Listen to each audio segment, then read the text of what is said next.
Warm welcome, everyone. Thank you for joining us this evening, or whatever other time zone you might be in.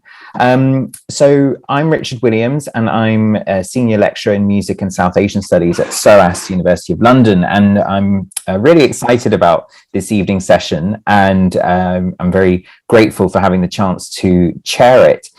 So we're all here because of the hard work of Mohammed Abdullah, who many of you will know, who is the heart behind Brick Lane Circle, and part of Brick Lane Circle's long engagement with the history of Bengal has been going on for a long time, and this is Bengal History Week.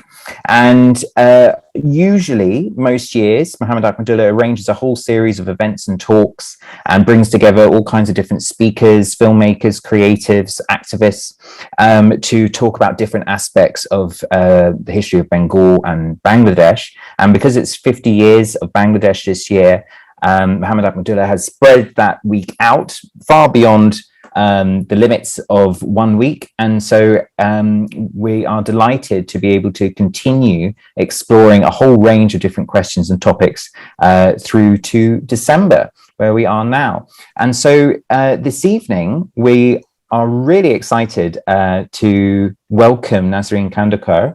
Nasrin is a postdoctoral fellow, and she's working on a project entitled Violence Against Women, Migrants and Refugees, Analysing Causes and Effective Policy Response. And she's working at the National University of Ireland in Galway, and she's funded by the Irish Research Council and GenderNet Plus.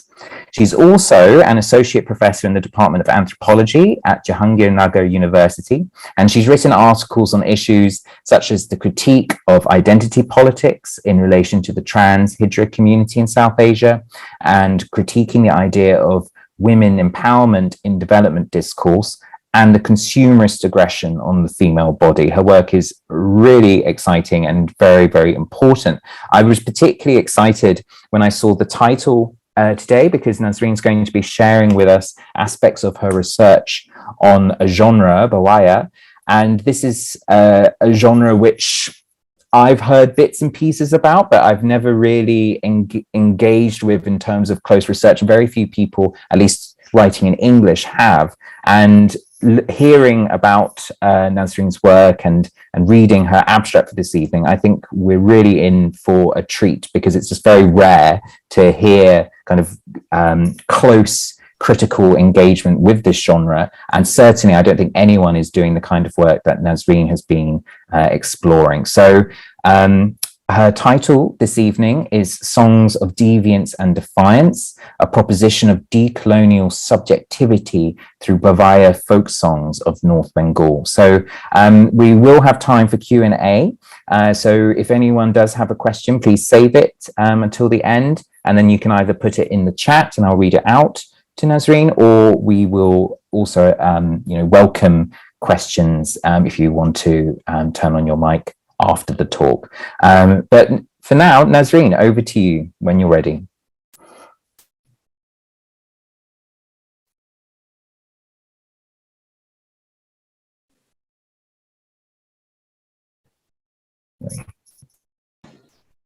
Thank you so much. Thank you very much, Ahmadullah, for inviting me in this Bengal History Week program. It's really, absolutely, really good work that you're doing. And thank you so much, Richard, for your really kind words. And yeah, it makes me even more nervous than before, because I'm not sure that I will fulfill the expectations or not, or your description or not. So yeah, I'm going to start here. So this talk is from my PhD research that I did in Manhattan University, the Department of Anthropology. And my PhD thesis title is Songs of Deviance and Defiance, Subjectivity, Emotions, and Authenticity of Bangla folk songs, Bhawaiya folk songs. So clearly, I have three aspects of it, which is subjectivity, emotions, and authenticity. In this talk, I'll focus on mainly on the subjectivity part, and to some extent, a little bit about emotional atmosphere. So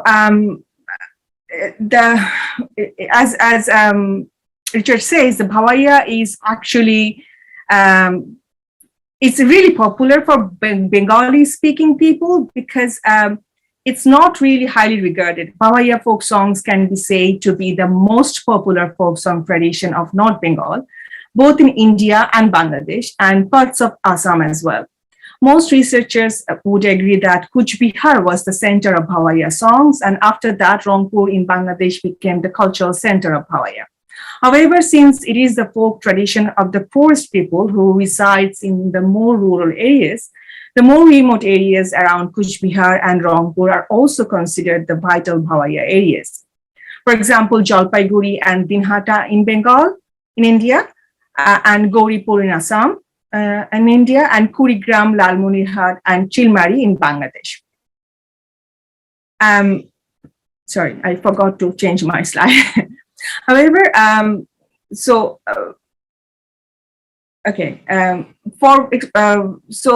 this is the map I'm showing. That's parts of area, like basically the Bhawaya area transcend the border between Bangladesh and India. And it's like the top of Bangladesh map, you can see. And the later picture is where the main Bhawaya areas, most of them I visited and I work my fieldwork in there.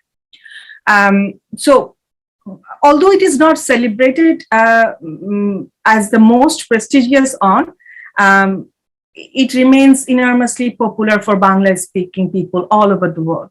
Bhawaya is famous for expressing women's desire, and those desires are often sensual. And these are described usually from a specifically marginal subjective position. In this talk, my main point is the female subjects of the Bhawaya folk songs show the possibilities of deviant female sexual desire, defying the gendered marital norm. So the talk is divided into three parts. In the first part, I will show Bhawaya as a song tradition that subversively remains in the blind spot of colonial and nationalist identity categories. In the second part, I will show how performing Bhawaya can create a temporal subjectivity that I call becoming woman of Bhawaya. In the third and last part, I will discuss why I argue this becoming woman as a decolonial subjectivity. So Bhawaya, basically I argue that challenging the colonial category of Bengali woman. First, I want to locate the earliest collected Bhawaya song in the historical context to explain their parallel existence with a new gendered norm and new image for Bengali women. In the historical trajectory from colonialism to nationalism, reproductive heteronormativity was reformed and became very rigid for Bengali women. In response to British colonial condemnation of Indian oppressive customary traditions for women, Bengali nationalists constructed a new idea of a superior form of Western women and low-class women, as Partha Chatterjee argued. The new women, Bhadra Mohila, became the symbolic bearer of religious purity and superior spiritual images of Indian nationhood. The Bhadra Mohila of these new liberal elites and Bengali nationalists formed a dilemma between the liberal modernist idea of companionship and Hindu sacrificing wifehood. Raichaudhuri argues that whereas the romantic companion as the wife was imported by the European educated Bengali men's emancipation, it was also debated and risky for Bengali society. The debate didn't have a complete result, but the discourse of Bengali Bhadra Mohila emerged from it. A liberal secular education was introduced for men. Still, the women's curriculum did not give up the Hindu virtue for the wife to treat her husband as God. Issues related to love and romance between the couples before or alongside marriage remained taboo in this elite discourse, even within women's writing. That was the historical context when the first Bhawaya song, collected by colonial linguist and administrator Sir George Grierson, collected and published song in 1903 in the Linguistic Survey of India. The song was about a young girl craving the fulfillment of her sexual desire. I put the Bangla and translated English lyrics by Grierson in the slide. In the first line of the lyrics of the original Bangla version of the song, the term biya was translated by Gerson as hymen favor. Usually biya we understand as a marriage. This translation is not word for word, but it is more accurate than marriage, despite being phallocentric.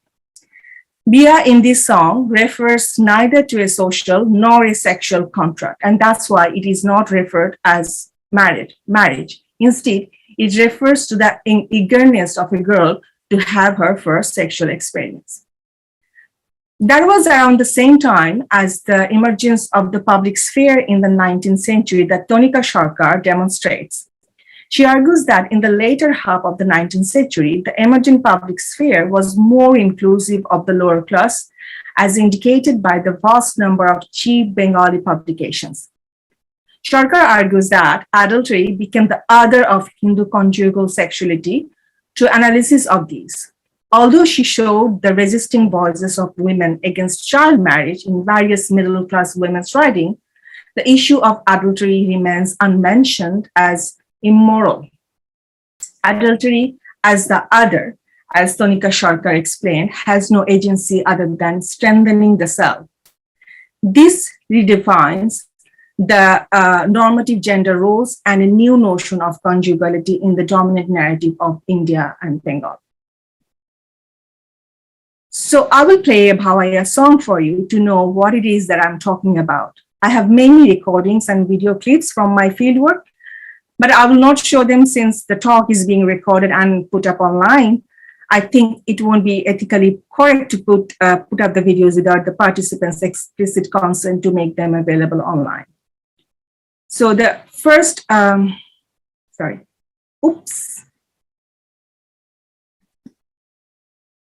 Just give me 1 second.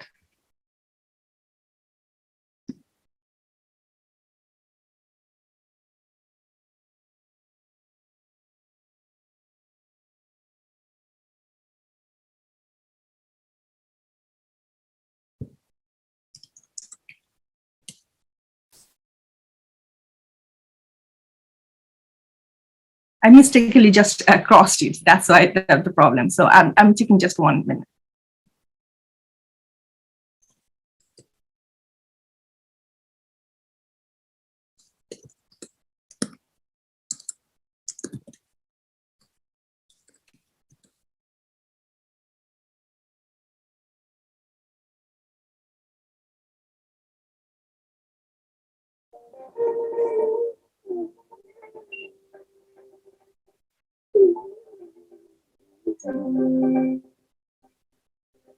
কি বন্ধুর বাড়িতে তাল গাছে ঢোলে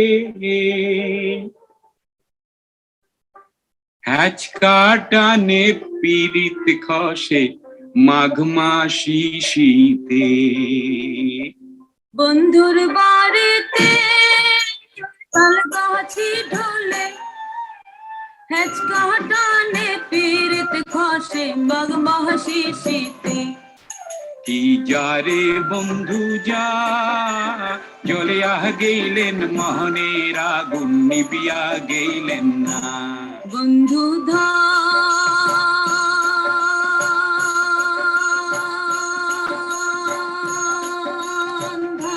রে এতই গোসা কি তোমার শরীরে দেখিতে দেখিতে গাবর হলো রবিবারে দিন নায়র গেল দেখিতে দেখিতে গাবর হলো রবিবারে দিন নায়র গেল করার চেঙ্গেরাই করে হয় রে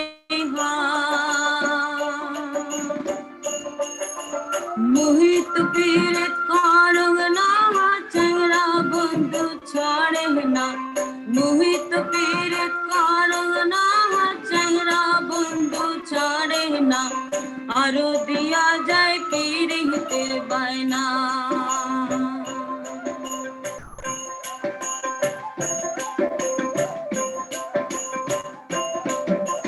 বাপো ভাই তোর হিয়ারে ছাড়া বেচে আনা খাইল তোক ছোটতে হিয়া ঢোলে তোর কুপাল বাতাসে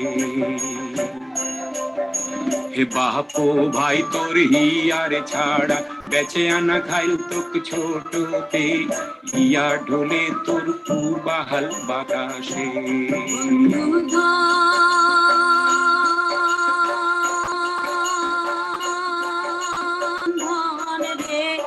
তুই গো সাথী তোমার শরীরে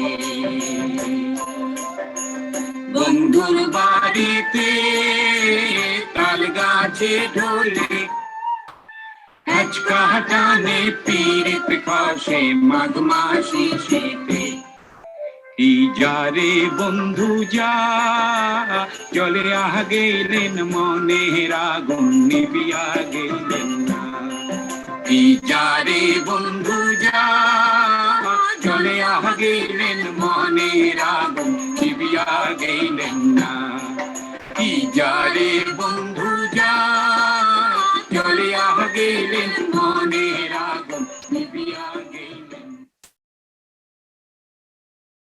So this song is sung by the legendary singer from Assam, Pratima Pandey Borua, with Bhupen Hazarika. For Assamese, bhawaya is also referred to as Gwalpariya songs.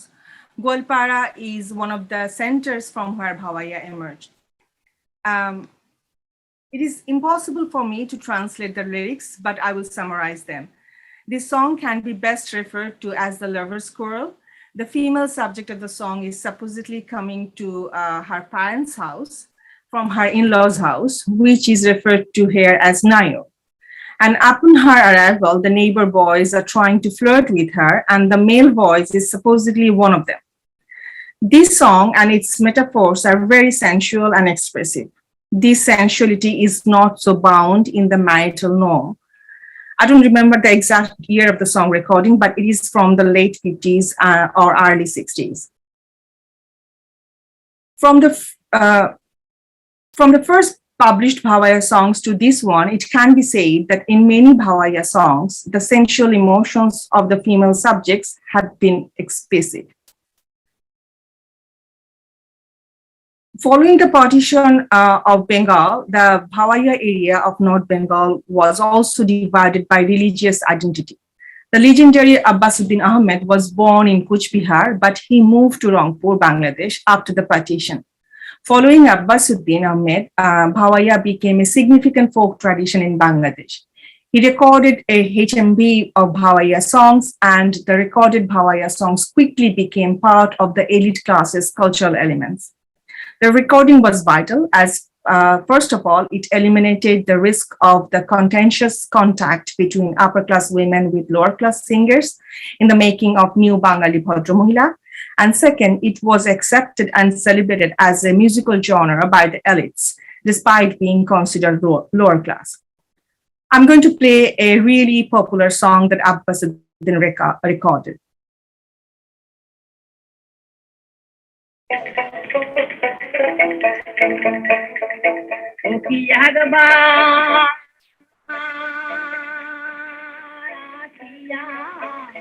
সোনার চাঁদ মোর যাও দেখিয়া রে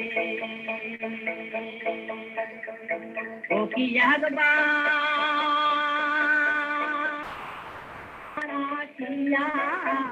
সোনার চাঁদ মোর যাও দেখিয়া রে ওদিয়া ওদিয়া জান রে বন্ধু তারা নহর পা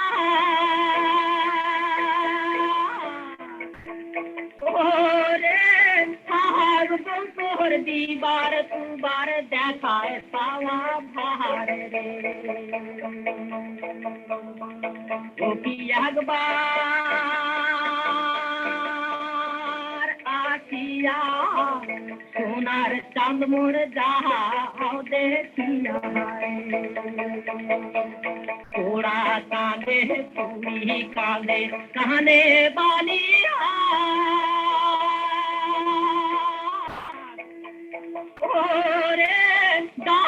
की कहानों ने कोई मुई सारू बायार वो की अखबार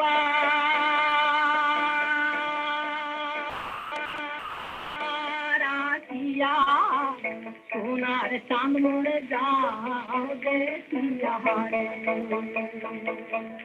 আইল ফোটে আইল কাটিয়া দোলা ফোটে হোনা ওরে বাপ মায় ডাতে খাইতে সোয়ানি পাহা গেলা রে ও কি একবার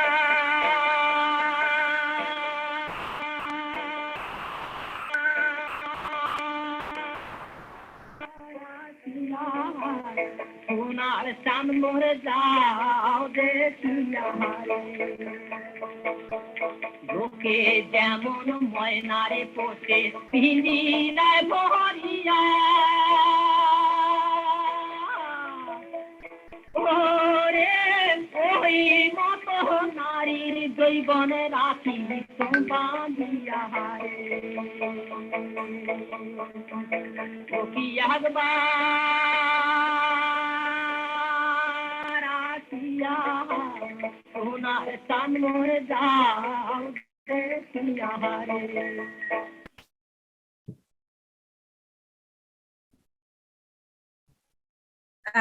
So this song clearly conveys and infects the passion of the woman who wants to see her lover. Before the line of the lyrics tells about how the girl's parents married her off to the crazy husband. That means in Rajbangshi language they call it Bechaya Khaise. One cannot understand that this is a song about the affair of a married woman who desires her lover and accuses her father and brother of marrying her to a crazy husband. However, the illicitness does not bother the singer and the listener to delve into the emotions that the song creates.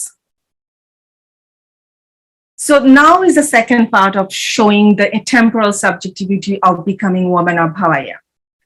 Significantly, the story of Bhawaiya is almost always a story of a woman expressing her desire to meet her departed lover, often showing an illicit affair beyond marriage or an expression of anger for the oppression of in-laws. The woman subject of Bhawaiya is not real. Still, it symbolizes the permissiveness of real women's defiant and deviant emotions and maintain their acceptability because of the fictionality of the women's stories. I was introduced to the famous Bhawaiya artist Aparna. This is pseudonym. And I visited her in her home in Kuch Bihar town. She is one of the most established female Bhawaiya singers in contemporary Kuch Bihar. Aparna is not only a singer, she writes her own songs. According to her, she said, "My songs are my words and the language of my own feeling." She said that not only about her feelings, but she also wrote songs about the stories of other women in her life, like her mother, sisters, and girlfriends. Aparna was a busy singer and never forgot to mention how much money she earned from her singing, for which she was always trying to make new songs. So I started to go to her home whenever she gave me time and started to take singing lessons from her. Aparna also told me that only after everyone sleeps and everything becomes quiet, after 2 in the morning or around that time, she could write and express her feelings through lyrics. For instance, she wrote about the pain she felt for her mother. Her mother was a young widow living in a male-dominated society, so men always wanted to take advantage of her. On one occasion, while laughing out loud, Aparna told me the story of one of her songs that she wrote and performed.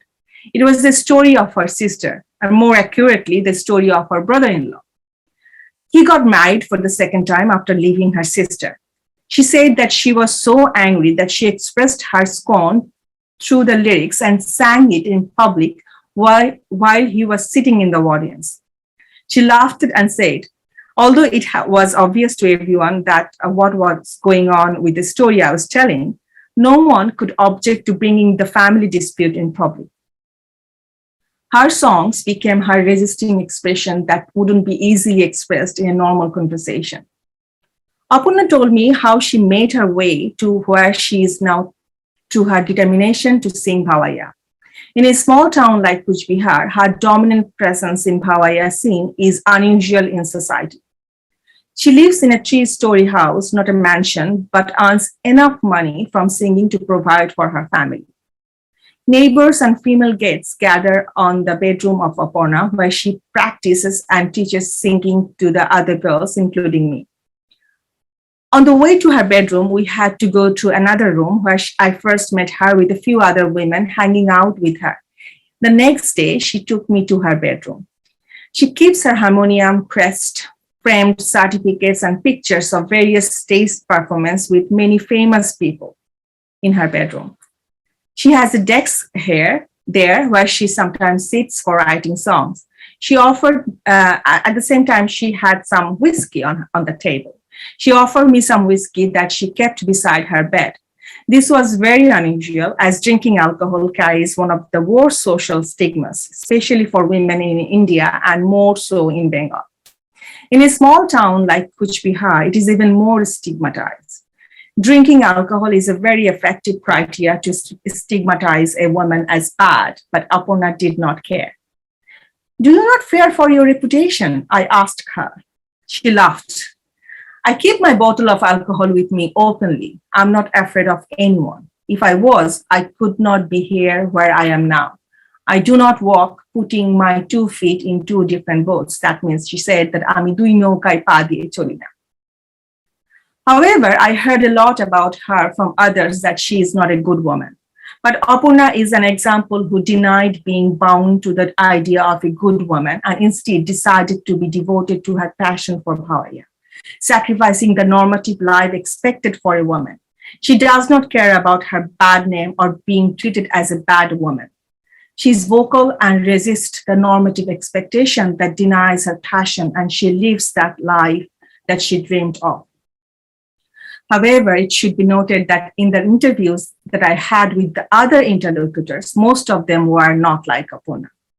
Moreover, the discussions with them are not representative accounts of their lives either. They are short interactions with many dimensions situated in the multi-layered power relations between the respondent and me, between the interdiscursive exchanges of text, performances, and interviews. Talking about deviant emotions was not easy in the interviews. Even talking about love sometimes makes the interviewees uncomfortable, although it is an inevitable topic of discussion about bhawaya. In most cases, the participants discussed it with metaphorical words like abeg, means affection, akuti or longingness, or anubhuti or emotion. This interdiscursive situation was of overlapping interview and performance was visible with Malati, one of my interlocutors, especially when performing and talking with me in between singing. When I asked her about the connection between her songs and her life, she said she could not speak about the lyrics without performing. She said that only by singing with the tune, you can get the real meaning of the songs.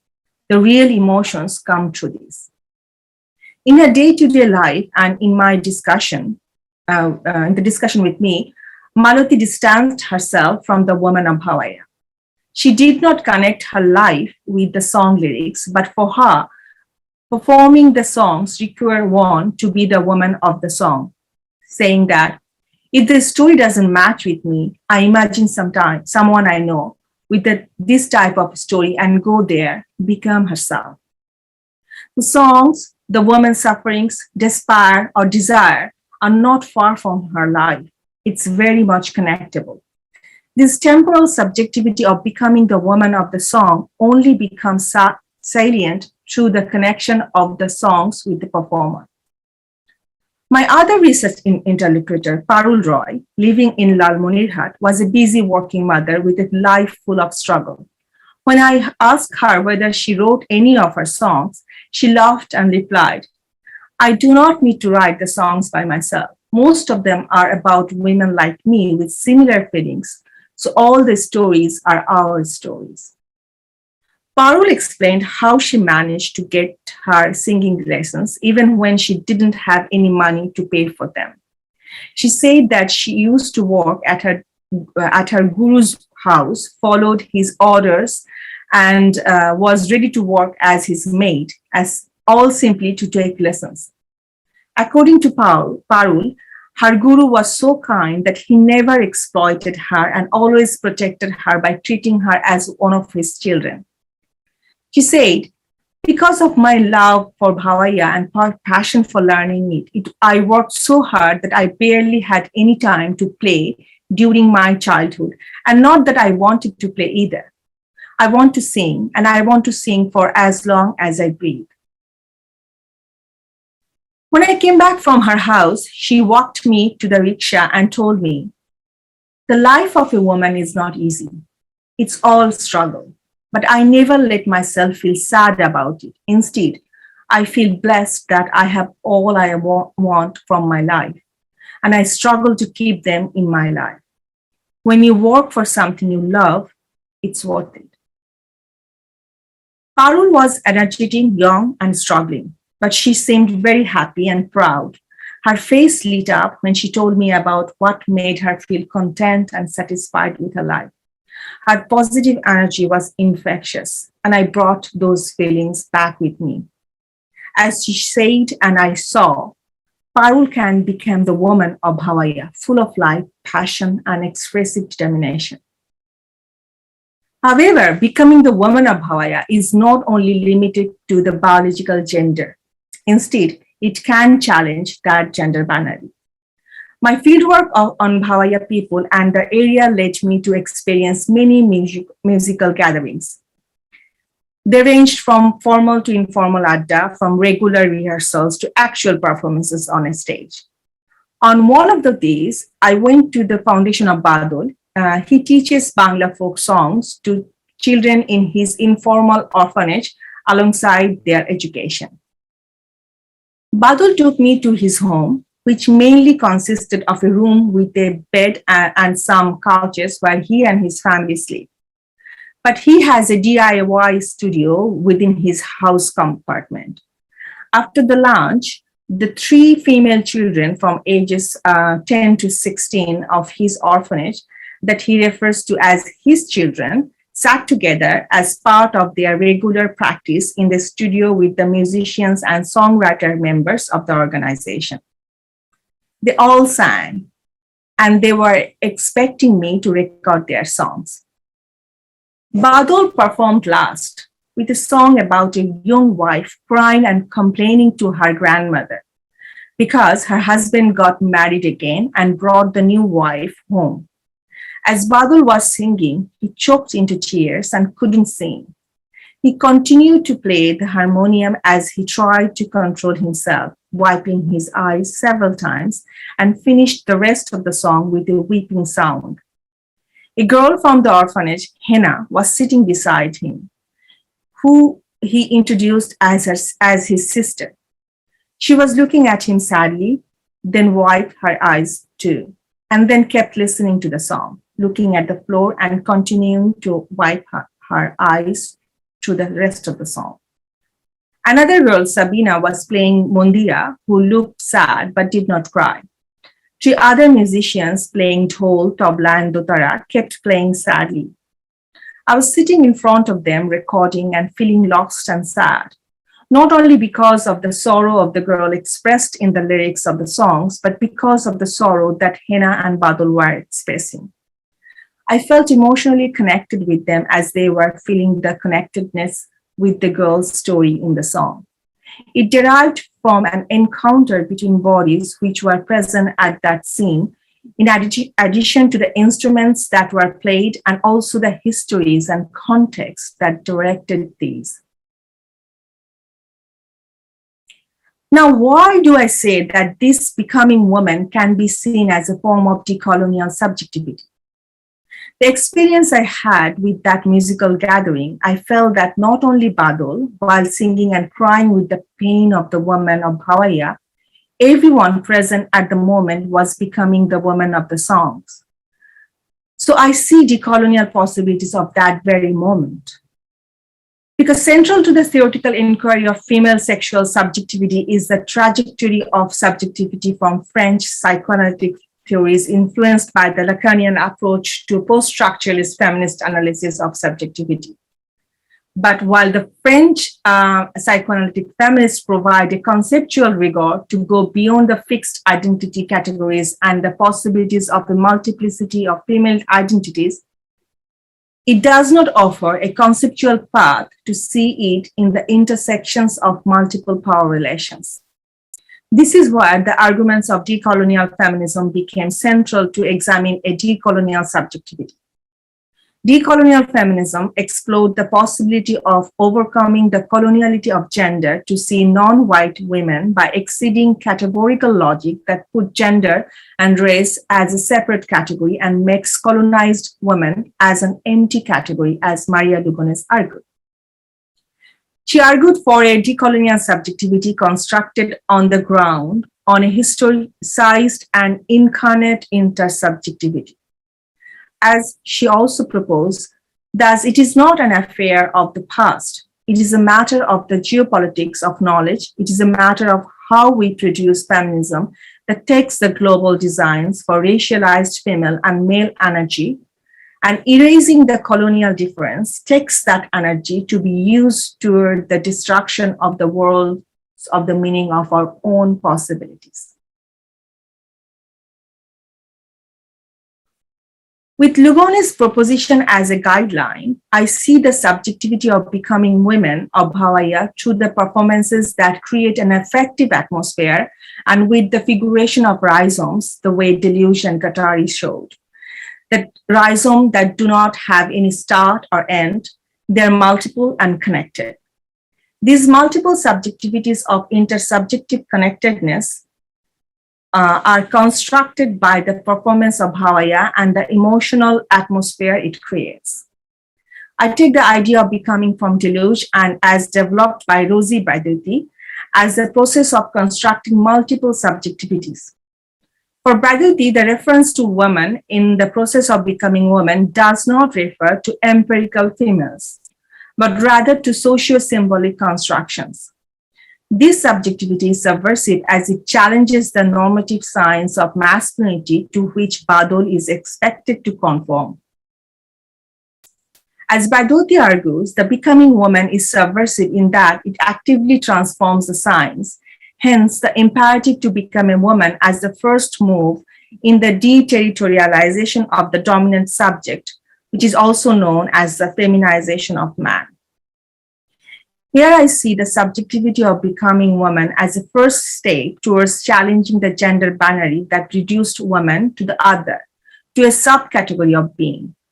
Here, the female subjectivity I'm trying to locate is neither grounded in an individual sexed body nor in the symbolic dimension of the lyrics. With the connection to the subject of the songs, the performers and listeners can become the woman of Bhawaiya by going beyond their gender identity. The female subject of the songs is not the essential female subject. Still, there is an artifact of emotions that can be alive through performances and creates an emotional atmosphere. It involved imagined feelings of belonging composed with embodied affect by the tune and lyrics. Those emotions are not just contagions, but also imagined. As Sarah Ahmed argues that the object of emotions changes and takes shapes while circulating. It changes with its symbolic meaning and the ability to create feelings in connecting bodies. The atmosphere of the in-person performances was ambiguous and in between of bodies, subjects, and objects. With Sarah Ahmed's analysis of emotional atmosphere, I argue in many different ways, the mind, body, environment, and songs work together to produce this emotion and transfer it and create a temporal subjectivity transcending gender binary. This subjectivity is not essential and biological. Neither the authors nor the singers who uphold the songs by being a woman of Bhawaiya are bound to the physical body woman. Still, they are instead a part of the process of becoming woman through these emotions. Therefore, I see this subjectivity might be something other than the master's tools as Audre Lorde like to see, and thus might be used to dismantle the colonial nationalist master's house.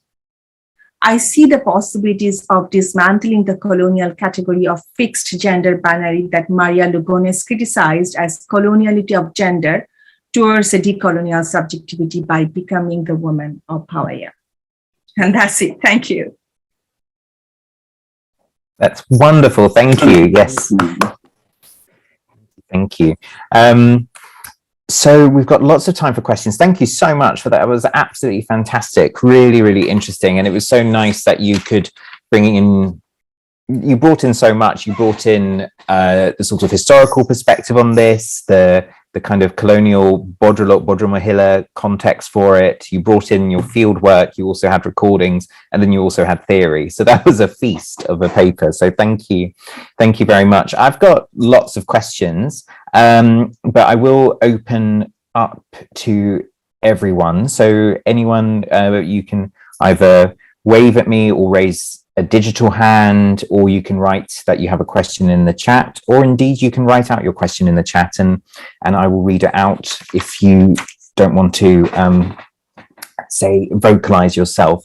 But perhaps while people gather their thoughts, I might get the ball rolling, because I've just got so many things I want to ask you about.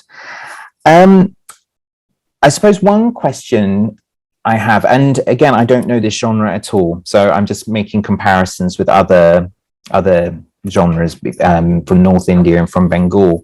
But I was wondering about how the lyrics have evolved over time, because you start us off in 1903, and then you have that song from kind of the mid-century, and then you were also talking about songs that you heard during your own fieldwork.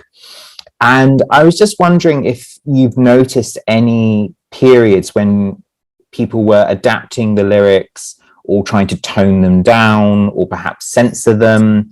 In particular, I'm thinking of a parallel in Indian classical music, as I'm sure you know, with Tumri lyrics. There was a whole period which Lalita de Perrons talked about, where people were adjusting lyrics, so if to make it less salacious.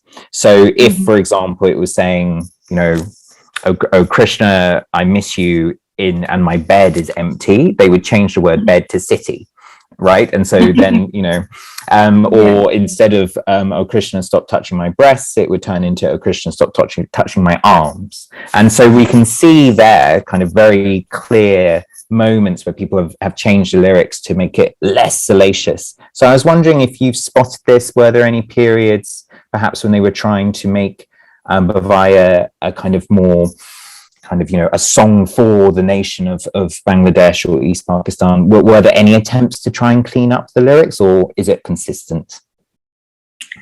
Oh, that's a brilliant question, Richard. Thank you so much. And to be honest, I saw a really small part of it, how it has been changed, and especially in contemporary times. So what I did when I was looking at the contemporary time, what I realized that the way the category of Bhawaya, especially Bhawaya, Bhatiali, and Baul, the most famous folk song, the definitions are blurs, and the definitions are constructed historically, and by the construction of the definitions, they have been subject to inclusion and exclusion. So the purification has been going on from the emergence of Bengali nationalism.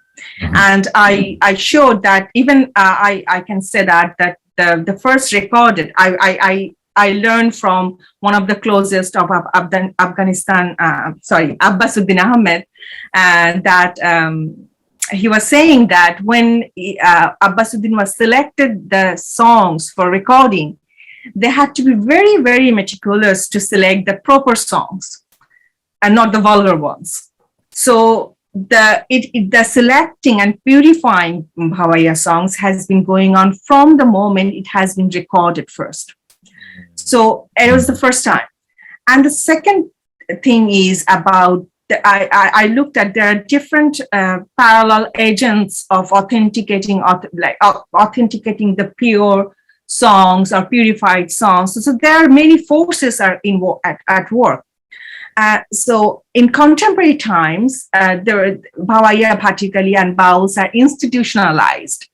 But other than that, especially from 90s, there is a new, the emergence of a new genre, I should say. I don't know how to define it. Muhammad defines it as urban folk, and Chaudhary defines it as subaltern song. The singers and producers calls them baul or folk interchangeably, but they are not really that. And it has everything. It has a new metaphor, but the tunes are typically the very old typical tunes, but it has a new lyrics, new meanings, new metaphors, and of course it's reflective of the changing gendered situations. Like one of my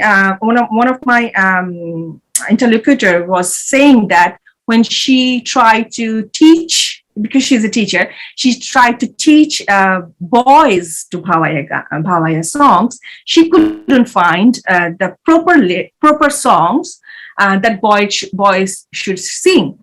And there is a question she all the time she hears, that why do boys have to sing that kind of women's song? So gendered is already becoming a vital thing. Abbasuddin Ahmed didn't have to think that it's okay, it's a women's song. All the subjects are women, and there's so many male singers, even male writers, writing the women's perspective. So, and authorship is also very important. So I think I think it's really it would be really big research for that, how it changes. So I have the only bits and pieces that the changing gender situation is very much reflected in the contemporary songs. But at the same time, it's like you cannot actually summarize, so it became very gendered, so it became very masculine. But no, there is also the huge existence of feminine anger, or like songs like Mumtaj Begum or Nargis Akhtar or Kangalani Sufia. They are really fierce, and they have the songs that actually dismantle all the gender stereotypes. So I would say there's parallel forces are at work. On one hand, there is authorities who try to purify the songs.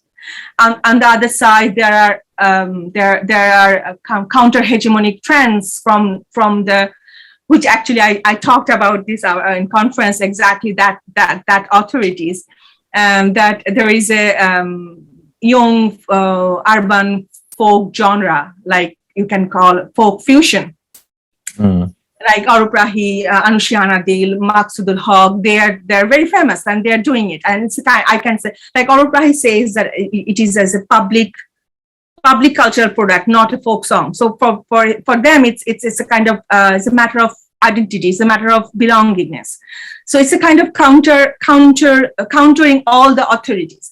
And then there is a huge popularity of the urban folk that's there, and they're, to be honest, they're very, very, very much like really sassy and really sensual, and really, for them it is really vulgar.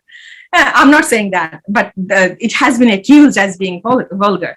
So that was there. So there is, I should say, there is all kinds of stakeholders are at work.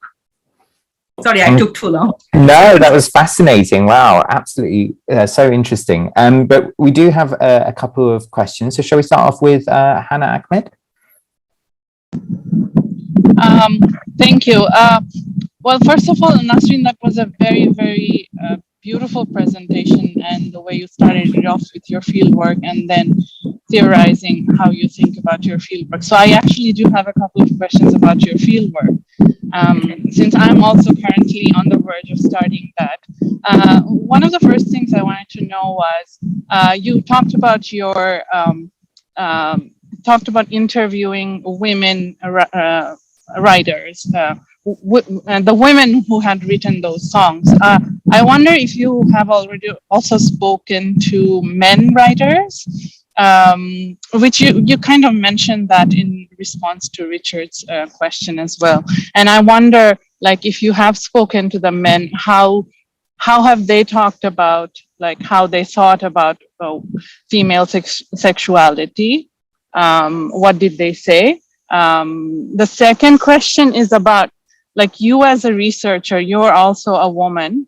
And I was wondering whether your respondents, your participants, had questions about you and your background, and how did you handle those kinds of questions? Curiosities, I know that happens, and like I was wondering how you dealt with that. So that was the second question. Another one is that you talked about, certain terms that are used to express sexual desires that are really euphemisms. So they're trying to express their sexuality, but not using the direct words. So they're using words in a different way. So I was wondering, when they used a certain word, for example, if they say abeg, what do they mean by abeg? Did they explain it later, or did you have to kind of understand from the way they spoke about it? Like, did you ask them, what do you mean by abeg? Or were they comfortable with talking about that? And did they explain what they mean by abeg? Because I know it's very difficult, because for one person, abeg might mean one thing, for another person, abeg might mean another thing. So I was just wondering how you went about deciphering those meanings. That's great. Should I go answer, or you will take? Yeah, I think since there were a few. Yeah, because Hannah has lots of questions, I will actually forget. Yeah, so first one, I guess, about the talking with the male writers, if I get it right. Yeah, whenever I talk, from the beginning of my research, when I talk about Bhawaiya, most Bhawaiya songs has woman subject of the woman, like she is the one who is talking. But it is the dominant idea is, like everyone said to me, so men are the writer, women are the, men writes about, so it's all about male author, female subject. So it was the dominant idea. But then I actually tried to look through, examine that dominant idea. But I see that it's really interesting that Bhawaiya, no matter, that's my point of decolonial subjectivity, is that no matter if it is even written by man, the genre style has a way to express sensual and apparently illicit emotions in a positive way, which is like one of my interlocutors, Shamrat Hossain, he is a researcher. He told me a story about that. He was told that he knew a woman who had an affair, and she actually ran away with her lover, leaving her husband and her children. So one of the guy told him that he wanted to write a puthi about the story. And since Shamrat Hossain, the interlocutor, he knew that woman and he was sympathetic to the woman, he suggested him to write a Bhawaya song instead. Because he told me later that I told him to write Bhawaya song about this story, because if you write it as a Bhawaya, you somehow try to understand the feelings of the woman, feeling of passion. So passion became the main thing. Well, whether it's in Puthi, there will be it will end with a moral learning, educating. But in Bhawaya, there is no moral position. So my argument is Bhawaya it has been changing. It had a kind of space, a genre, a style that kind of let anyone write from a female perspective and to understand what women feel. So there is a debate between that, whether it is really women's feelings or man's fantasy. So one of my interlocutors said that he believes that it's a man's fantasy about women. And so there is his position, he's very political. He's a kind of, I should say that public intellectual with organic intellectual, and he was active in left politics. So he is really angry about that Bhawaya is all about female emotions and love and passions. And he wanted to write a book about showing that it's a myth. It doesn't exist. So it depends on so I got different narratives, but then I also found women who are writing Bhawaya songs and who are telling and that they write, they feel. So that's kind of led me to the conclusion that, there is a huge dominant gendered norm that is actually dominating everyone. But then there is also a counter forces that existed within the style and generic style of Bhawaya. So that's the first question. Second question is how I deal with in the field.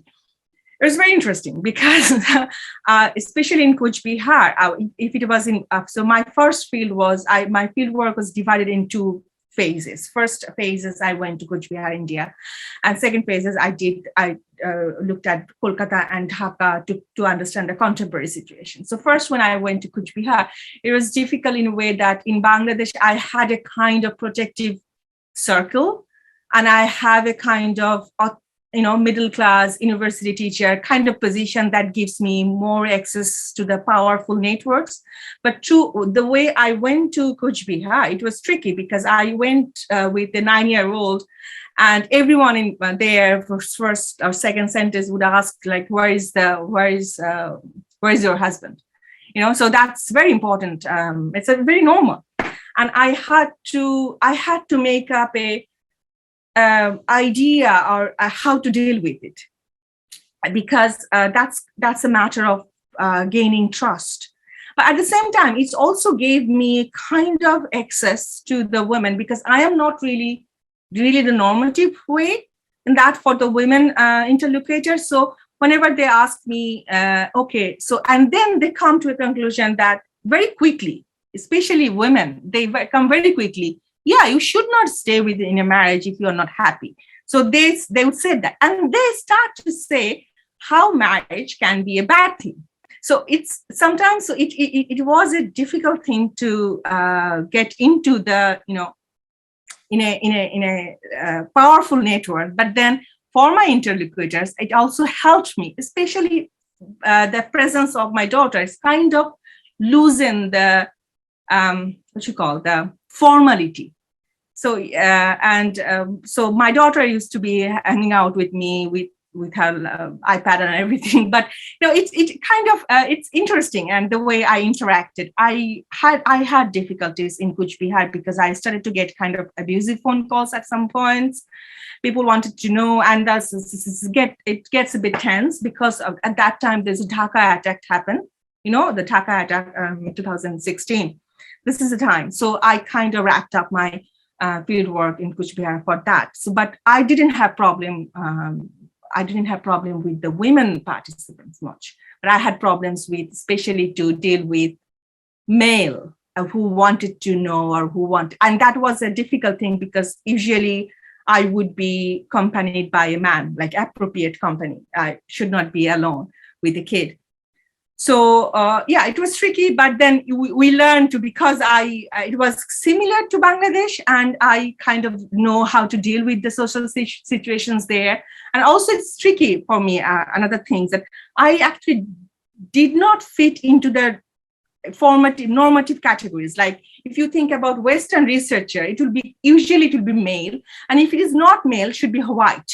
Okay, so I'm neither male nor white, and then I am from Bangladesh, but not really from Bangladesh. I'm from Ireland, so it kind of gives me a higher. Like when I say that I'm from Ireland, it gives me kind of higher status. And but then next time when I say I'm from Bangladesh, it's, oh, you're from Bangladesh, you don't look like Bangladesh. So it's a constant negotiation. It's really, really, you need to be careful to dress, to approach, to talk. So it's interesting. And the third question is words. Yeah. I mean, to be honest, if you look at Bhawaiya, about research, documents, and books, everyone is Bhawaiya sensuality, illicit, adultery, is one of the main themes that everyone had to acknowledge. But it is very difficult to, in the conversation, in interview, you will get that kind of, you will get there. It's very difficult to get there. And it's not always ethically, I think,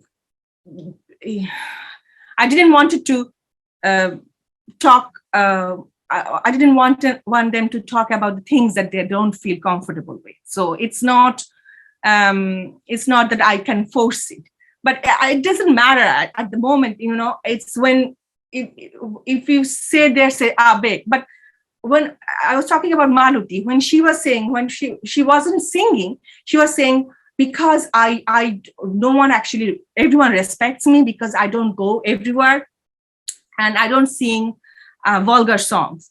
Then when she started singing, she started a song called that about Joybon, you know, and the lyric of the song is, I forgot. So it's kind of thinking that female youth or adulthood is like overwhelming, and how can I control it? How to control it because I'm alone. So it's a kind of very sensual expression. But when she was singing that. It doesn't matter actually when she was singing. And when she was singing, she's into that. She's feeling that. And she's not feeling in a bad way, feeling it in a bad way or, you know, moral way. So I feel that there is a juncture between, interdiscursive juncture between interview and performance. When interview, people really don't want to talk about illicitness and any kind of, you know, they're very morally guarded. But when performance, it's different story. Yeah, I think I answered all. Great, thank you. And thank you for those questions. It's always nice to kind of hear the background about how the fieldwork worked, how the positionality got configured, how you actually managed to develop this material. So thank you for sharing that with us. There's another question I can see. Hey, I'm Sutana. I really want to know about the impact that singers have on audience. You talk about the performers, her views, and like the story she have developed through her singing. But what the impact the singers have on the audience who listen the song? And I have another question. I will ask it again after you answer. Okay, so great. I attended many in-person performances. So it depends, it varies, because if it is like big stage performance like Folk Fest or something like that, it's not really intimate. So it depends how it has been staged. If it is a kind of, like, because most of the time in my field work, I had this kind of intimate connection. So it was really, and since I love the songs, I think most Bengali person love those songs. It kind of helps to delve into the emotions. But as I use Sarah Ahmed in that sense, because when the analysis of emotional atmosphere or affective atmosphere, the idea that affective atmosphere is something distant from the body, and it's a body and one body and connected to another body. But Sarah Ahmed said, according to Sarah Ahmed, when she was talking about politics of emotion, she would say that it's not its body, it's emotions, it's embodied, it's transmitted, it's contagions, but it's also historical, it's also political. So in collective emotions, people feels, I feel that we feel the same. And I also interviewed one of the, Anushe, she was talking about the same kind of atmospheric emotion she was describing. And she was describing that the way she was feeling, she actually transcended her own ego, own self. It is a moment of transcendence, but that's also different. She was talking about Sadhu Sangha. But even in the normal kind of in-person performances, we feel that we're feeling the same. We feel that, okay, what he or she is playing, I feel the same, but not necessarily we feel the same, because we symbolize that within our politics, our thoughts. So it's a mixture of thought and feelings. It's a mixture of body, and the history precedes it. So it's kind of similar feeling, but not the same. And it's also varies with the situation. Like I would say that in Sadhu Sangha and Folk Fest, the feeling wouldn't be the same. And I had a participant interlocutor, they expressed some types of performance that even like someone is singing the songs for you in a very atmospheric situation, that's also different. So it actually different performances. And also when we listen to the song, it depends. It's actually when we listen to the record or YouTube, it's also different. So it varies. I wouldn't say that it's the same feeling everyone is feeling, but I kind of say that, or I like to say that the lyrics will have a guideline. Within that guideline, we have our own thoughts and histories and power relations, context, and everything. So it's a kind of mixture between of all of them: lyrics, music, performance, instruments, and the bodies and their power relations and the histories. So it's all together. Thank you so much. I also have a questions about, you mentioned about Anusha, who are playing as music, like they are trying to play music considering folkness, the term you used, urban folk. So what's your understanding about when people use folk song and they try to portray it's a folk song, but they are different. They are different because they are playing song out of the context where a folk song being performed earlier stage, like baul song. When baul singing song, they play song in a context where the performers or the audience are the similar community people. But Anusha is not the baul. We cannot say she is a baul because she is singing in a stage, in an urban stage or urban context. So they are bringing folk song from its original context. So what we can, as a music researcher or folk music researcher, what we can acknowledge, how we can acknowledge folk music or folk musician.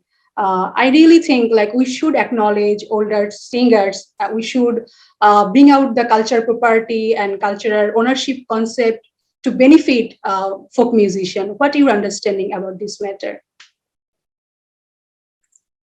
Thank you. This is a very difficult question for me to answer. And it's very interesting and it's very, I should say, important one as well. And I had to think about it a lot. And my position where I situate myself is that I question the authenticity or originality, the folk songs, of the definition of folk songs. And because in anthropology and, Regina Bendix, she would say that for folk song, she would say that, okay, constructing folk is a modern idea about it's simultaneously modern and pre-modern. That's her argument.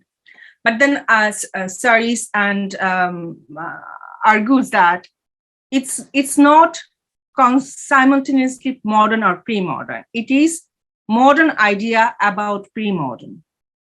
So constructing something as folk is a very modern idea.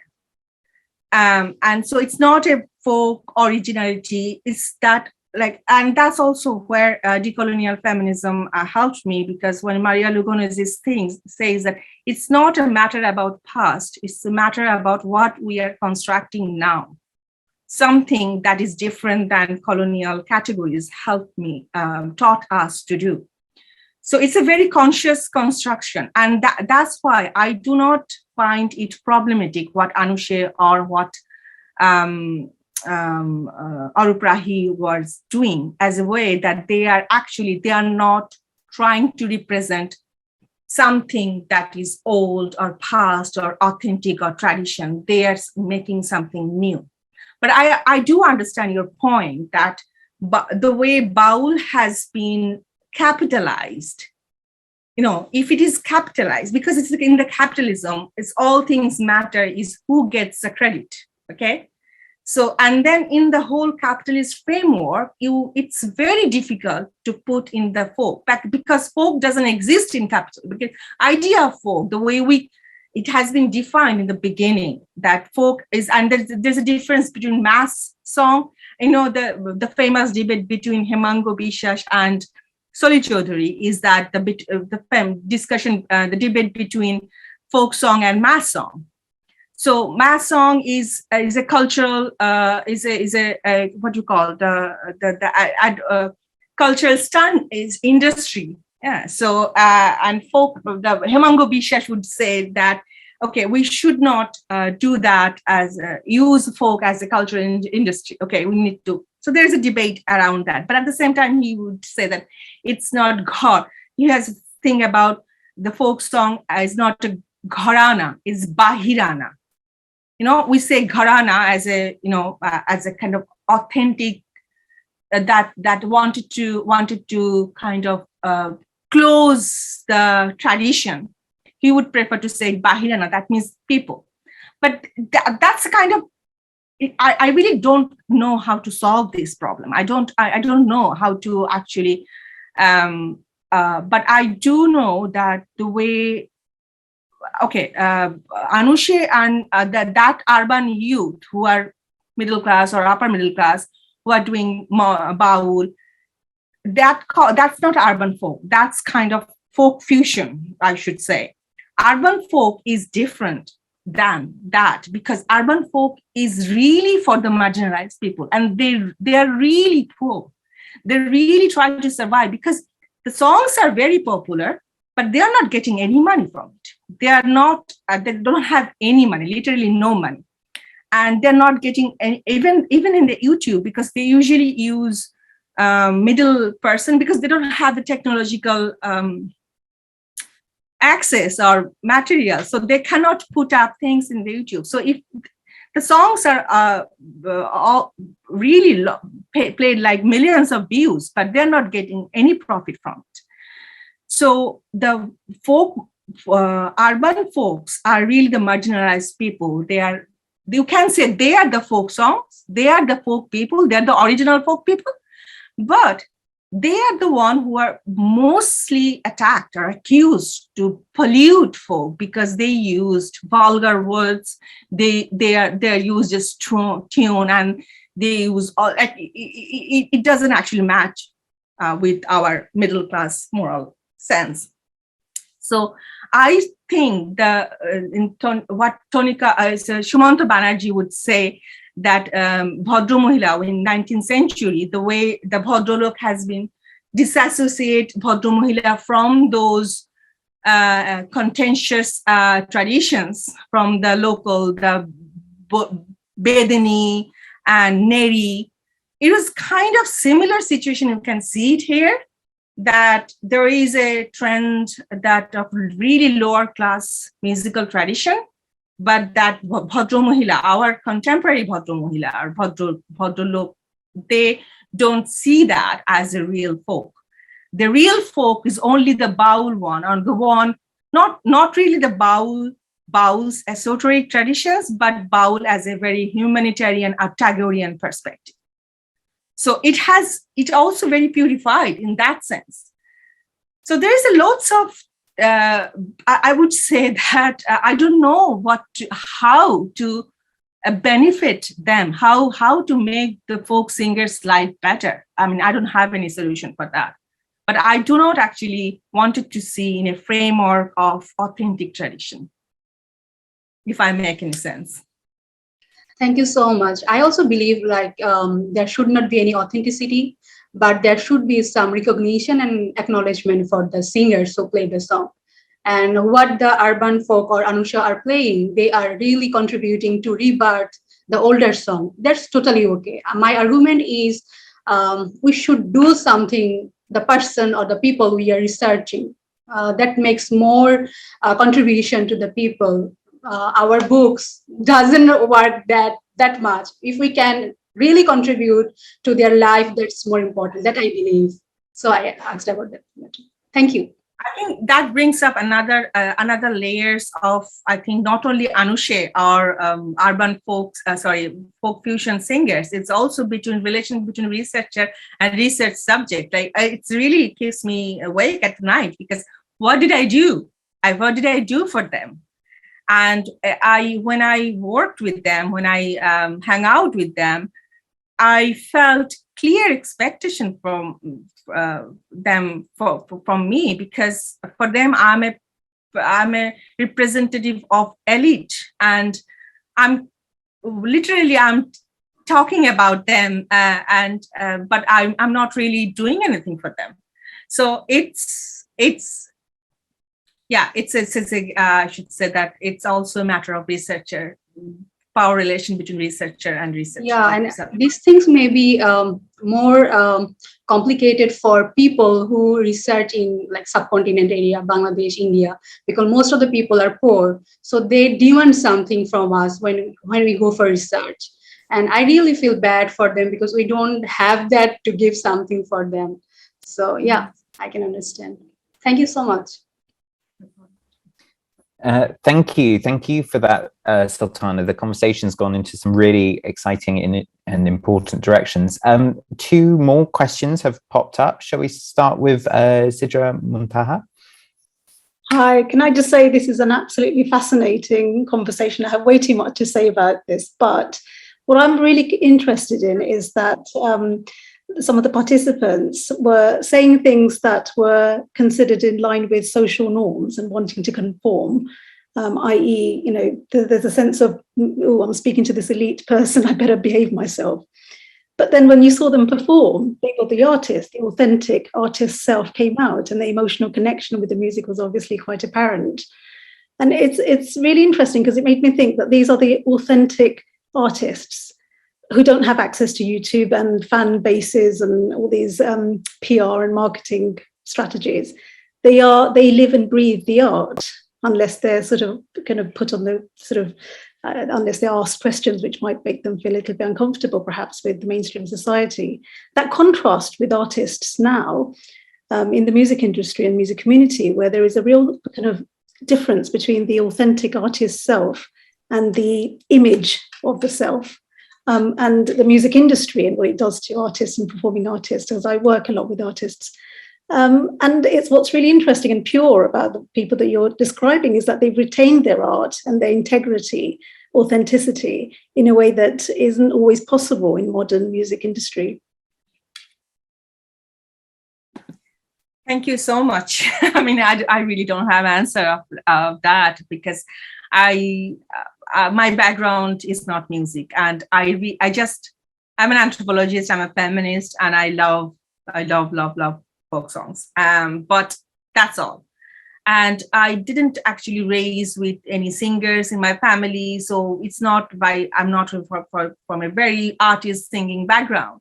So for me, when I was doing the research, this discovery is something really new for me. Like the way they are really, like, some of them are really poor.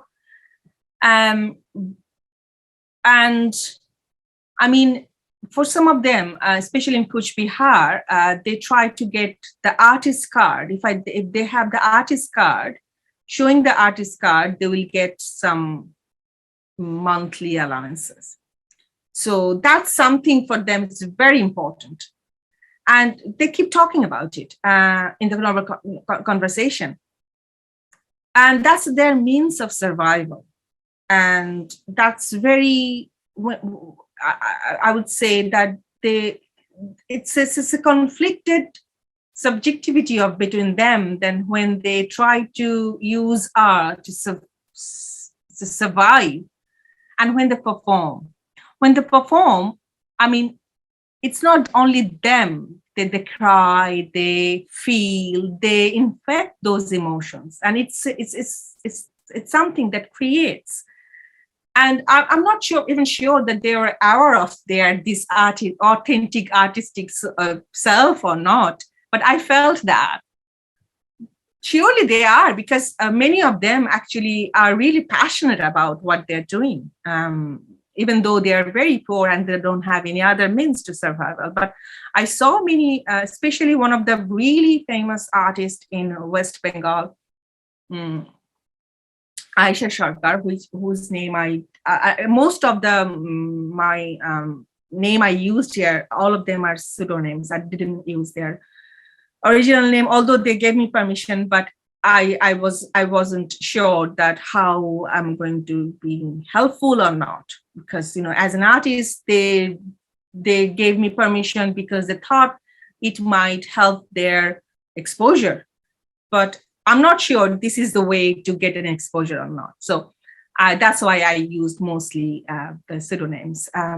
But the woman, the singer I was talking about, her life is full of exactly the passionate Bhawaiya woman, and she was in love with someone that her family didn't approve. And when she was in the top of her like really popularity, when she was like 14 years old, she made her HMV record. And then when she got married to the guy that her family didn't approve, from then on, her family disowned her, and her popularity just, really gone low. And she lives in a real acute poverty, really painfully. And it's so sad for me to see her like that, because I heard her music. She was so famous, and seeing her like that, it was heartbreaking for me. I tried to help her. I helped her as much as I could, but I just don't know how to reconcile between these two. If I get your answer, because I don't have any real answer for your question, actually.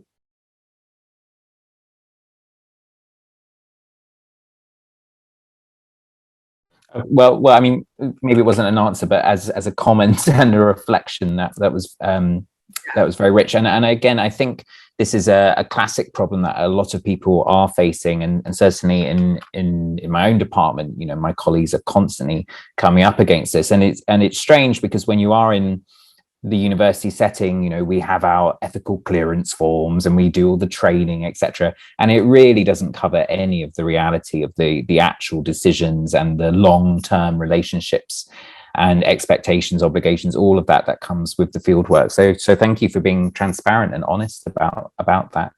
There is another question from Ashishta. Yeah, hi. So 2 questions.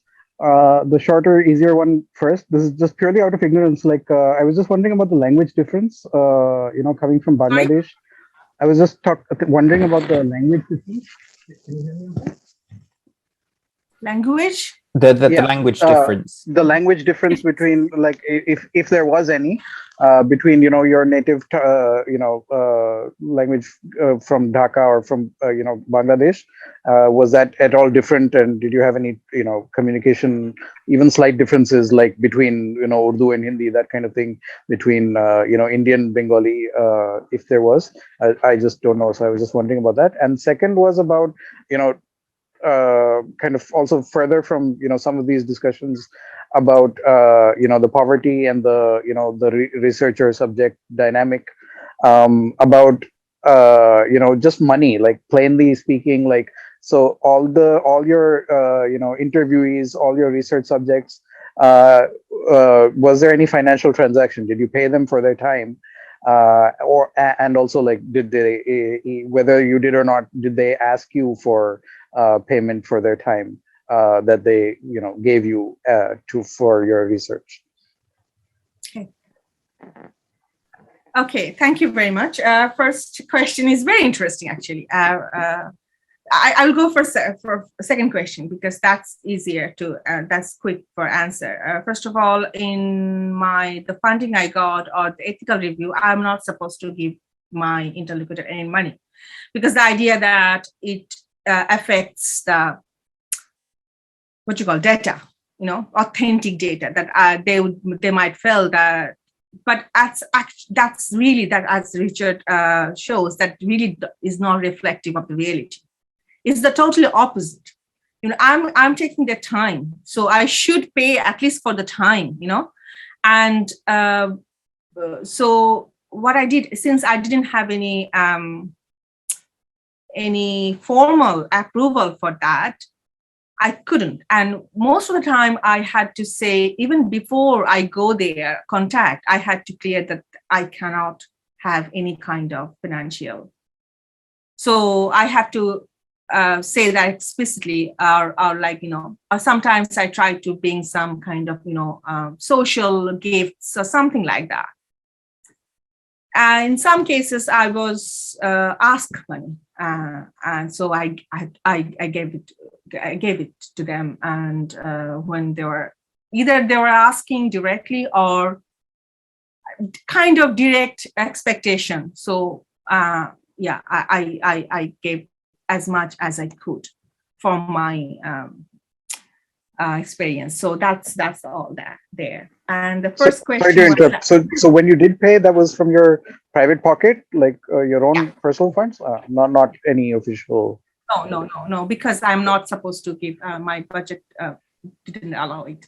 From ethical, which is I don't find it. No, there is no. I was not supposed to, and I was not supposed to tell them that I gave money. Okay, so it's just kind of case to case. It's very case to case. Like I have to deal in the context of the situation of the field. But I would also say that most of the singers, they're happy about having someone talking about, because they're artists, they want exposure, they want to do it's not the normal, since they're singers, they're artists, they want people to talk with them. They want, it's like they want journalists to come.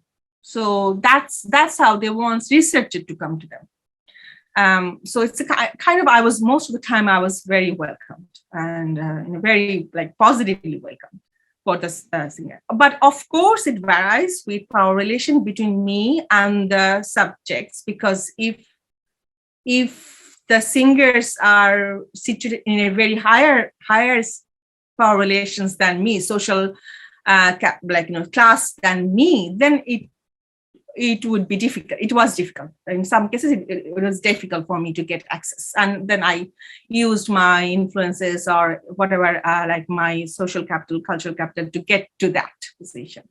And that was interesting for me. So that totally depends between me as a researcher with and the people I'm working with. And yeah, the first question, language differences. So the thing is, I was raised, my father was actually from West Bengal. So, and my father was very meticulous about us learning the standard Kolkata Bangla. Okay. So, but then later when I was in college, I had to break that free, because then I couldn't communicate with my peers, because they would say, why are you talking like that? Like, why are you talking so perfectly? And that kind of, that's not really, I wouldn't want to be like, it's not something. So I kind of changed a Thakaiya style. But when I was doing in Kuch Bihar, I definitely talked with proper West Bengal Bangla. I was talking mostly. So it was difficult for most of them in the beginning to understand that I'm from Bangladesh. But then certain words, I remember one time I used Basha instead of Bari. And then the guy said, "Oh, are you from Bangladesh?" Like after 2 days. And then I say, yeah. So that's kind of thing, because it's always, you have to make presentation of the self, like the way we know about, we doing the field work. We present ourselves in the field. And that's how I was using proper the way they were using, but it wasn't happening totally. Certain words has come out that reveal my true identity. So it was interesting. Yeah. Thank you.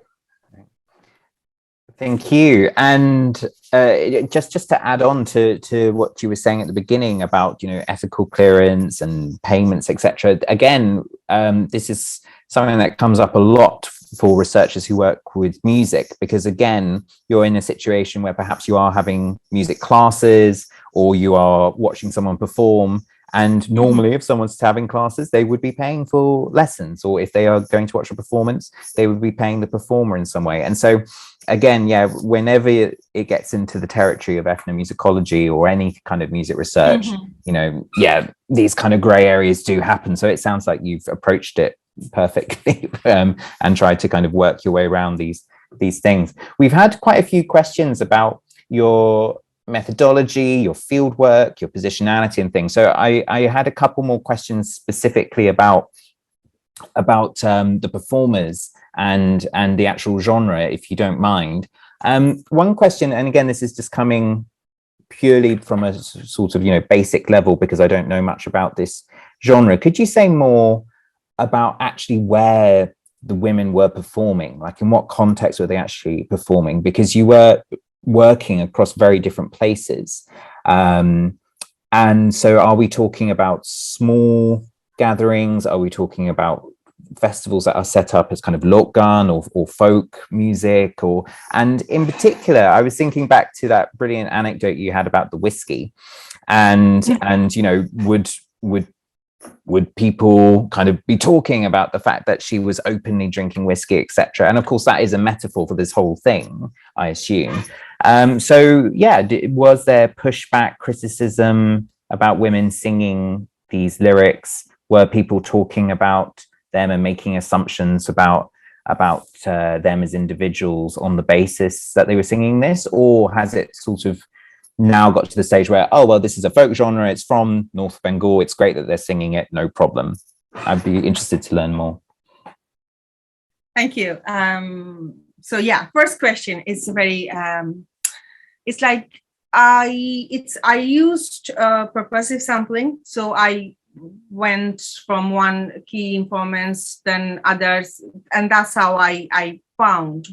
So usually in Kuch Bihar, I went to one of the place. There's a community center where people comes and regularly practice, and that's mainly a male area.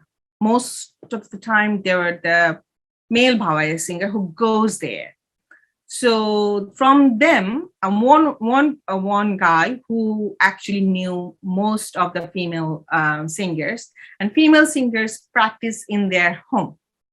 And they have the performance they do, like in Kuch Bihar, they have Rajyo Bhawaya Pratijogita, the state Bhawaya competition every year. And it's a huge thing, huge festival. So Rajyo Bhawaya Pratijogita, usually the contestants comes and play, and that's also when they play music for other people, and they have lectures, and they have also brochures for that and publications.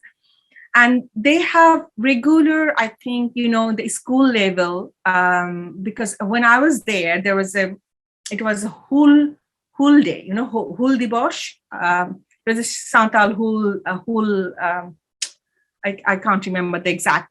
So in that, there is in Kuch Bihar, there is a performance in the stage. So they have all Santali performance are there.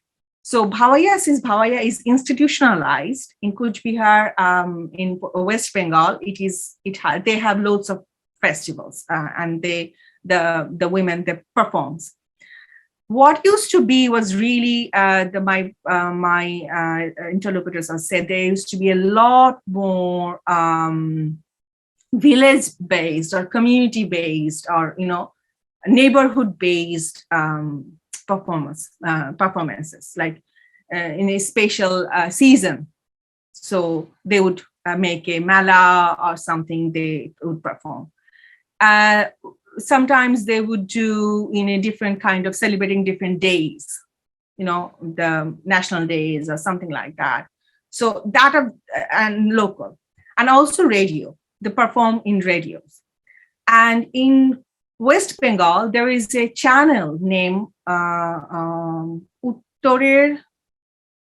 I remember the name. There's a channel devoted only for Bhawaya song, television channel. And there are some radio channels as well. So they perform on this television and radio. So in Kuch Bihar and West Bengal, it's really institutionalized. So they got some kind of different levels of recognition. Also, they are making their music videos for YouTube, which is also a new thing here. In Bangladesh, there's in what is that? Lalmonirhat, Ulipur. Ulipur has in Ulipur there's a Bhawaya Academy, and in Rangpur, the Shilpakala Academy, they have a place where performers comes regularly in the evening and practice. So it is a gathering place, and also divided by political parties. Like you find one group from Army League, you found one group from BNP, and so they have divisions between them. But they all come to Shilpakala Academy and perform. So there are places where they perform, and also radios and local, and also especially it became more in the weddings. Weddings, it's became local weddings performance. Singers are welcome to perform in the local level. And then there is a folk festival, biggest international corporate sponsored folk festivals in Dhaka. So it's like really from highest level to the very local level. There are some kind of still, it's getting lower and lower, but I think it's there. It's people get the chance to perform. And like Parul, she is a really lower class woman. She teaches in her primary school, and lives in a house that made with tin house. But she got to perform a lot because she's quite known. People loves her music.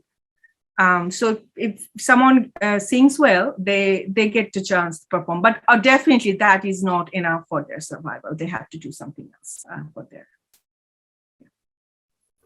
And sorry, just to. Oh, sorry. The second question, I didn't talk about the whiskey thing and yeah, and the way, not really whiskey, but yeah. I mean, for Aparna. It's just I heard when I was talking. It's not because Kuch Bihar. It's not. I'm not very trust. I had to gain trust to. When you were really into a community, then they will say negative thing about other communities. So it's kind of it has to have a balance between. So I heard kind of what should I say, like. Indirect sense that she's not a good woman. But then the guy said, and his daughter-in-law, when she was talking about her, she was kind of praising her in a way that she said that Aparna prioritize her song most, and that's why she went there. And because she was also a bhawaya singer, her his daughter-in-law, she was saying that because I can't prioritize my song to everything, and she actually, to be honest, she felt, she was very, she was sad. She said that I wish I could be like her. So it's not really like that she is a really bad woman and, she's vilified for. But at the same time, you're saying that, I had another interlocutor. She was very famous when she was a kid and like teenager. She was very poor, and then she got married to a Brahmin. I mean, very caste, and her husband. The condition of her marriage was that she has to stop singing. That's the condition, because that's a bad. It's not that she cannot sing bhawaya, because bhawaya is not really good. But then she's now, when she has children and everything, she's trying to convince her husband, and she started singing in the puja, the religious songs. And that's kind of her way to be in that. Similarly, there is a Muslim woman, Aisha Sharkar. She started her career with ghazal. And because for a Muslim girl, singing ghazal will be kind of respectable. But at the same time, as I say, that singing bhawaya, you say that, what is it? Is it kind of really vilified, or is it really sensualized, the songs? But no, it's not. Actually, people really respect bhawaya as a folk genre. As a folk genre, everyone respect it, love it, but they try to avoid the sensual elements of it. They don't want to talk about it. They want to kind of suppress it. But still, they can sing bhawaya, and bhawaya getting bigger in those areas. And people really want to sing. And they were saying that it's really one of the most popular genre because it has the kind of forcefulness. There's mainly two sub-genre between bhawaya. One is Doriya, another is Chatka. Chatka are more popular but less respectable. Doriyas are more less popular but more respectable. Doriyas are one like more like Abbasuddin's song is the song I played. This is Doriya, and the other one, the first song, is Chatka. So Abbasuddin is like it's a really longing tone, a really longing and sad, and that tone is Doriya, and Chatka are that's like very, it's a bit sassy. These are songs are Chatka. So bhawaya is popular, and people are not really vilified for singing the songs. It's just I think Aparna, she has a kind of fierce existence that even though people will say, okay, she's not really good, but then they cannot really deny her because she's famous and she makes money and she has the most access. So yeah, I think I answered your question. I'm not sure. Absolutely. No, you definitely did. You gave me lots to think about. Thank you. I think we've got time for one more question. So Mohammed Abdullah, would you like to take the last question? Back in 2005, I was in Ramna Park in Dhaka, opposite Shishu Park. And I met a man, he's probably in his late 50s or early 60s. He looked much older, and he had a ektara instrument, in his hand. And I spoke to him, and he told me that he's a Bandari singer. To be honest with you, I love folk music, but I don't know the difference between the different folk music. And he travels around with this instrument. That's how he makes his living.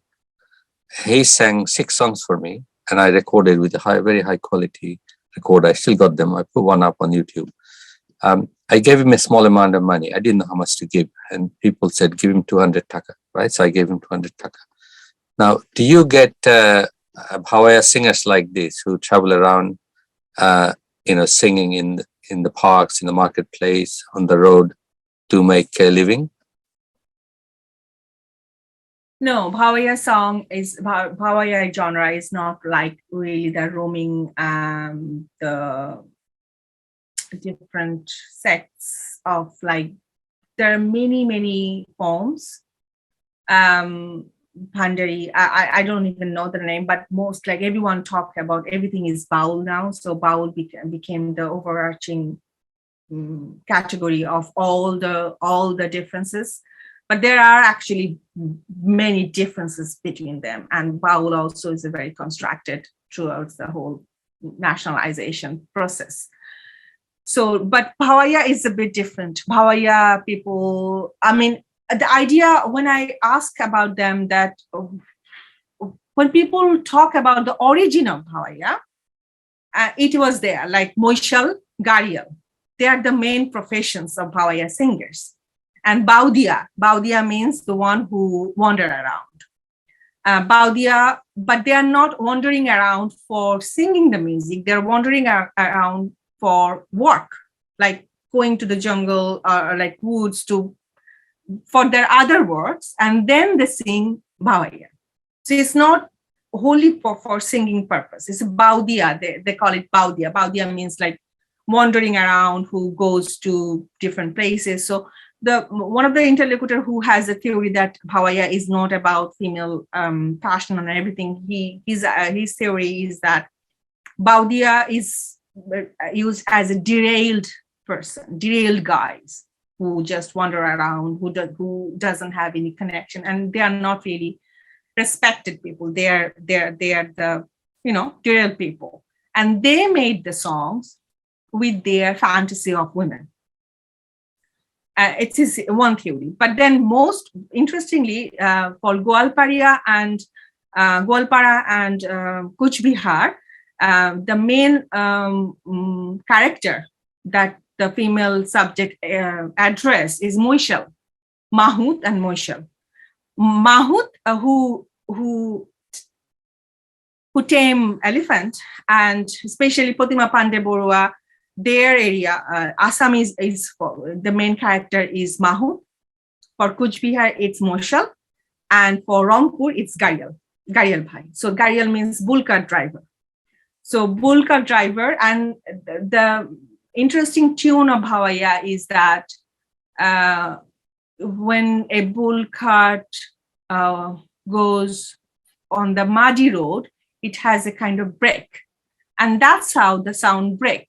Like oh kihi oh, like the way it breaks. It's like the brakes with the wheel.